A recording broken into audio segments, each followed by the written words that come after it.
Hello students, आज हम MA final के 5th पेपर में दाय विभाग पढ़ेंगे जो तीसरे अधिकरण में है।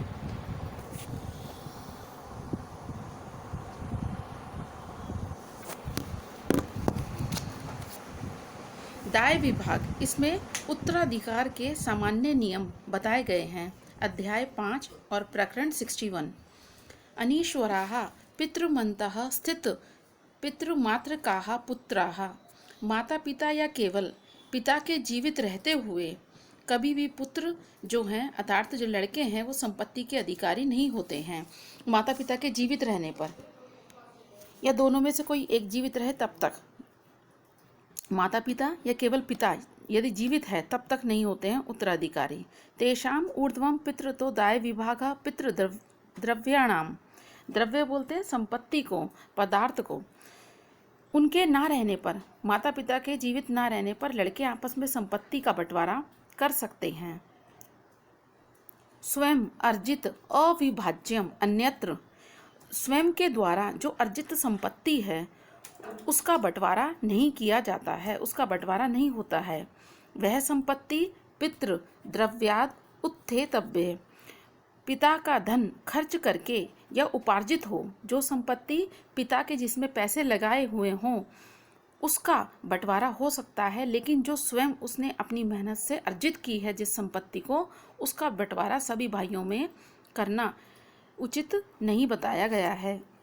उसके बाद पितृ द्रव्याद विभक्तो उपगतानां पुत्राः पौत्राः व आ चतुर्था आदित्यांश भाजा।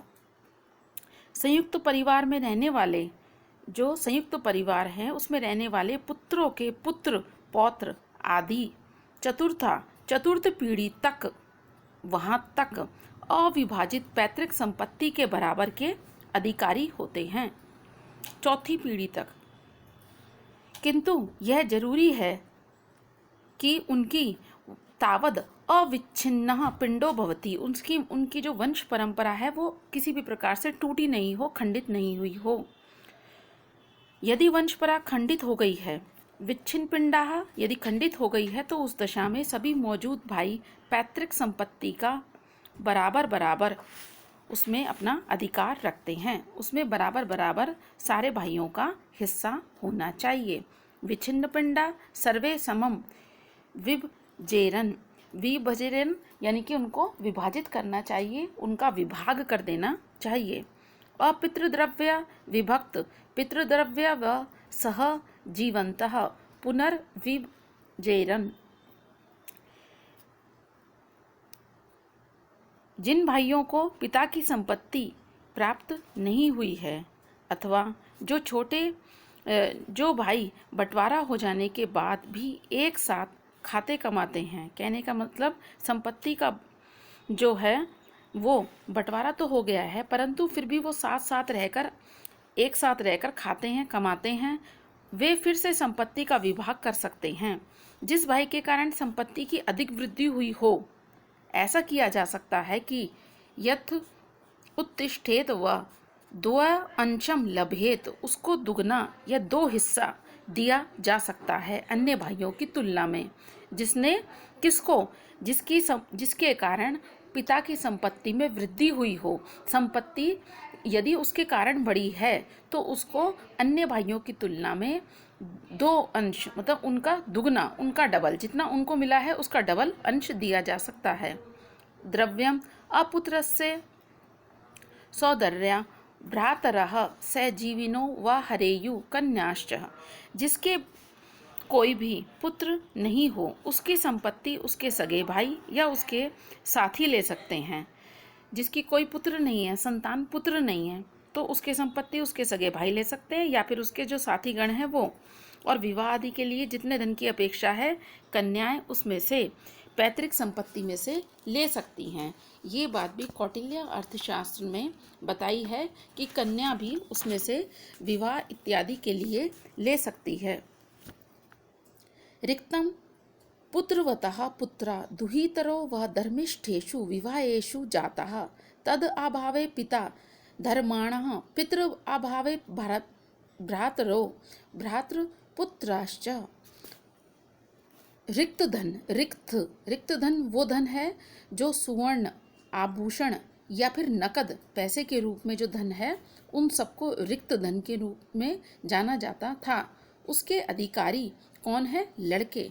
वो कहते केवल ऐसे धन के, संपत्ति के, आभूषणों के जो अधिकारी हैं वो केवल पुत्र हैं, पुत्र को ही अधिकारी बताया है। वो कहते तद अभावे, उनके अभाव में जो लड़कियां रिक्त धन की अधिकारिणी हैं, जो धर्म विवाहों से पैदा हुई हैं। कहने का मतलब जो विवाह एक सामाजिक संस्था है और उस मान्यता प्राप्त विवाहों के द्वारा जो पुत्रियों की उत्पत्ति हुई है वो उस धन की अधिकारिणी हैं। लड़कियों के भी अभाव में, यानी कि पुत्रियों के अभाव में मृतक पुरुष का जीवित जो पिता है मृतक पुरुष का, पिता के अभाव में पिता के सगे भाई। कहने का अभिप्राय, जो व्यक्ति है यदि उसके पुत्र जो हैं उनको दे दिया जाए, यदि पुत्र नहीं है तो पुत्री को, और यदि पुत्री भी नहीं है तो उसके पिता को, यदि पिता नहीं है तो फिर उसके भाइयों के बीच में उसको अभाव, सगे भाइयों के बीच में, और यदि उनके अभाव में यदि उसके भाई भी नहीं है तो उन भाइयों के पुत्र के बीच में संपत्ति को विभाजित कर देना चाहिए, बांट देना चाहिए। अपित्र का भावो अपिच भ्रातारो भातृ पुत्राश्च पितुर एक अंशम हरेयु। मृतक पिता के यदि बहुत से भाई और भाइयों में के भी कई कई पुत्र हैं, तब क्या होगा? वे पिता की संपत्ति के बराबर के हकदार होंगे, उनमें बराबर बराबर से बंटवारा होगा। एक से एक ही माता से, यानी कि एक ही माता जिनकी एक है और उसके पिता अनेक हैं, तो यदि ऐसे उनके द्वारा यदि पुत्रों की उत्पत्ति हुई है तो पिता के क्रम से दाय विभाग का विभाजन होना चाहिए। उसके उपरांत फिर वो कहते हैं कि पितृ भ्रातृ पुत्रणाम पूर्वे विद्यमाने न पर अवलंबन्ते ज्येष्ठे च कनिष्ठ अर्थग्राहिण। मृतक के भाइयों के पुत्रों में यदि उनका पिता जीवित हो और कुटुंब के भरण पोषण के लिए उसने कर्जा लिया हो, तो वह कर्जे को पूरा करे, मतलब उस कर्जे को उतार दे, और उसके अभाव में उसका बड़ा पुत्र और उसके अभाव में उसका छोटा पुत्र कर्जे की अदायगी करेगा। मृतक के भाइयों के पुत्रों में यदि उसका पिता जीवित है, मृतक के भाइयों के पुत्रों में यदि उनका पिता जीवित है तो ये परिवार के भरण पोषण के लिए कर्ज लिया है, वो कहते हैं, तो वो उस कर्ज को चुकाए, उसको उतार दे, और उसके अभाव में उनका बड़ा पुत्र, और यदि बड़ा पुत्र नहीं है, उसका भी अभाव है, तो छोटा पुत्र उस कर्ज को उतारेगा। ऐसा कौटिल्य शास्त्र में बताया है। जीव विभागे पिता नेकम विशेषयेत। उसके बाद वो कहते हैं पिता अपने जीते जी यदि अपनी संपत्ति का बंटवारा करना चाहता है तो वह अपने एक पुत्र को अधिक हिस्सा नहीं दे। कहने का अभिप्राय ये नहीं है कि एक पुत्र उसको ज़्यादा प्रिय है तो उसको वो ज़्यादा दे, ऐसा नहीं है। कि उसको चाहिए कि अकारण ही किसी आपस में उनके बीच में किसी प्रकार की हिस्सेदारी को लेकर झगड़ा ना हो, किसी प्रकार का वैमनस्य उत्पन्न ना हो। पिता अपने पीछे यदि कुछ भी संपत्ति नहीं छोड़कर गया है तो बड़े भाई को चाहिए कि छोटे भाइयों का भरण पोषण करे। यदि पिता की डेथ हो जाती है और वो कुछ भी संपत्ति नहीं छोड़ के जाते हैं तो बड़े भाई का दायित्व है कि वे छोटे भाइयों का भरण पोषण करे, लालन पालन करे। किंतु छोटे भाई यदि आचार व्यवहार भ्रष्ट हो जाएं तो उसकी रक्षा के दायित्व से वह पूरी तरह से मुक्त है। ऐसा नहीं है कि उन भाइयों के बेकार होने पर भी वो बुरे हैं, बुरी आदतें हैं उनमें हैं, फिर भी वो उनको पालन पोषण करता रहे, उनका खर्च देता रहे, नहीं। यदि ऐसा है तो वो उसको मुक्त किया जाता है उनके लालन पालन से। प्राप्त व्यवहाराणाम विभागः। पुत्रों के प्राप्त व्यवहार अर्थात बालिग हो जाने पर संपत्ति का बंटवारा करना चाहिए। नाबालिग अप्राप्त व्यवहाराणाम। नाबालिग अर्थात जब तक पुत्र नाबालिग है, जब तक वो बालिग ना हो जाए और विदेश गए पुत्र जब तक वापस ना लौट आए तब तक उसके हिस्से की संपत्ति को उसकी माता या गांव के किसी वृद्ध विश्वस्त पुरुष के पास सुरक्षित रख देना चाहिए। ये किसके लिए है? जब तक वो नाबालिग नहीं हो जाता या फिर कोई उसका बालक या बच्चा विदेश में गया हुआ है और वो लौट कर नहीं आ जाता, तब तक उसका संरक्षण, उसको संरक्षित कौन करेगा? उस संपत्ति को उसकी माता करेगी या फिर गांव का कोई वृद्ध ऐसा व्यक्ति जो आप्त पुरुष होगा, जो विश्वसनीय होगा, ऐसा व्यक्ति उसकी रक्षा करेगा, उसके संरक्षण में वो सारी संपत्ति रहेगी। फिर उसके बाद वो कहते हैं कि बड़े भाइयों का क्या कर्तव्य है। विवाहित जो बड़े भाई हैं, समम सन्निविष्टेभ्यो, विवाहित बड़े भाइयों का कर्तव्य है कि वे अपने छोटे अविवाहित भाइयों के विवाह के लिए खर्च दें यानी पैसे दें, और अपनी छोटी बहनों के विवाह में दहेज के लिए धन प्रदान करें। कन्याभ्यश्च प्रदानिकम, उनके लिए धन दें उनके विवाह के लिए। ऋण रिक्तयो समो विभागः, सभी भाइयों को चाहिए कि वे ऋण और आभूषण, नकदी आदि रिक्त धन को आपस में बांट लें। सभी भाई उसको बांट लें। प्राचीन आचार्यों का मत है यदि दरिद्र लोग अपने पानी पीने आदि के बर्तनों को भी आपस में बांट लें।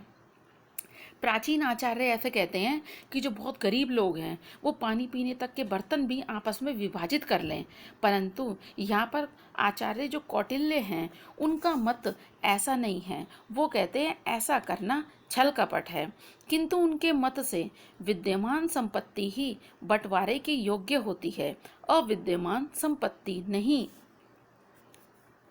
सतो अर्थस्य विभागो न असतः, सत मतलब जो हमारे सामने अभी हमको दिखाई दे रहा है, मतलब जिसकी सत्ता है उसी का विभाजन हो सकता है, असत का नहीं। जो अविद्यमान है उसका विभाजन नहीं करना चाहिए। कौटिल्य ने कहा है हमको इस प्रकार की जो छल कपट वाला जो व्यवहार है उस नीति से, उस आचरण, उस व्यवहार से बचना चाहिए। फिर उसके बाद एतावान अर्थ, उसके बाद सारी संपत्ति इतनी है और प्रत्येक भाई का यह हिस्सा है।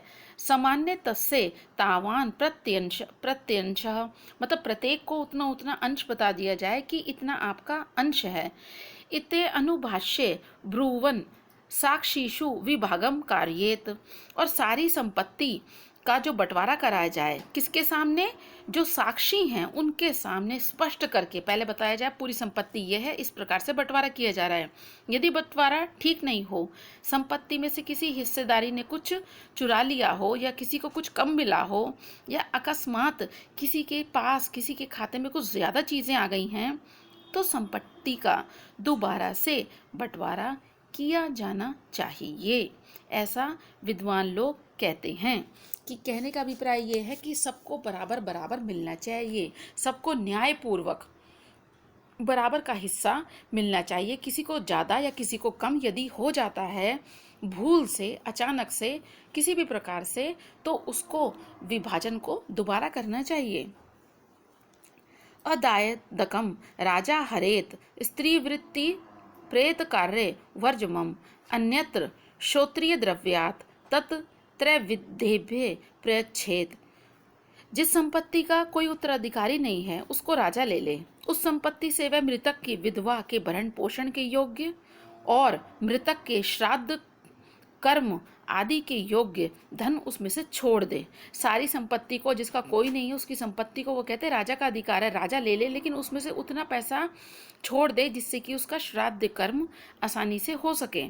और क्षत्रिय के धन को राजा किसी भी प्रकार से नहीं ले, बल्कि उस संपत्ति को वह वेद विद ब्राह्मणों में वितरित कर दे।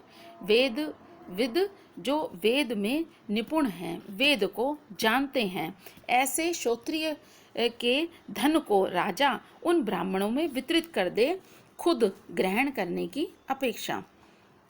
पतितः पतित, उसके बाद पतित को, पतित से पैदा हुई संपत्ति को, नपुंसक को दाय विभाग नहीं मिलता है। किन किन को नहीं मिलता है? वो कहते हैं पतित को। पतित जात क्लीब और जो किसी भी प्रकार से क्लीब यानी कि नपुंसक है, पतित से पैदा हुई संपत्ति पतित को इनको नहीं मिलता है। इसके अतिरिक्त वो कहते हैं जड़, उन्मत्त, अंध, कुष्ठिन च, मूर्ख, उन्मत्त, अंधा, कोढ़ी, ये भी दाय विभाग के अधिकारी नहीं होते। इनको भी दाय का कोई अधिकार नहीं मिलता है। दाय भाग के अधिकारी ये नहीं बताए गए हैं। मूर्ख, कोढ़ी आदि को भली संतान को माता की संपत्ति का, मूर्ख, कोढ़ी आदि को वो कहते हैं ऐसी संतान जो कि भली संतान है, उसको माता की संपत्ति का उत्तराधिकारी माना गया है। वो कहते हैं माता की संपत्ति में उनका अधिकार होना चाहिए। पतित को छोड़कर दूसरे सभी मूर्ख आदि को केवल भोजन वस्त्र के लिए उस संपत्ति में से दिया जाना चाहिए। उसके बाद अंत में एक श्लोक है, उसमें वो कहते हैं तेषां च कृतदाराणां लुप्ते प्रजनने सति सृजेयु बंधवाः पुत्रांस तेषां अंशान प्रकल्पयते। यदि जो बताए गए हैं पतित मूर्ख पुरुषों की स्त्रियां हो, किंतु अशक्त होने से उनसे वे संतान पैदा नहीं हो सकें, तो उनके बंधु बांधव उनकी मूर्ख आदि की पत्नियों से, कहने का मतलब जो मूर्ख हैं, पतित हैं, इन व्यक्तियों की यदि कोई स्त्रियां हैं और उनसे कोई संतान नहीं है, तो उन स्त्रियों से उनके बंधु बांधव संतान उत्पन्न कर सकते हैं और वो संतान अपनी वंश परंपरागत संपत्ति की अधिकारिणी मानी जानी चाहिए। यहाँ पर ये तीसरा अधिकरण का दाय विभाग, सामान्य जो दाय विभाग प्रकरण है, 5वां अध्याय, ये यहाँ पर समाप्त है। इसके आगे का हम अगली कक्षा में अध्ययन करेंगे।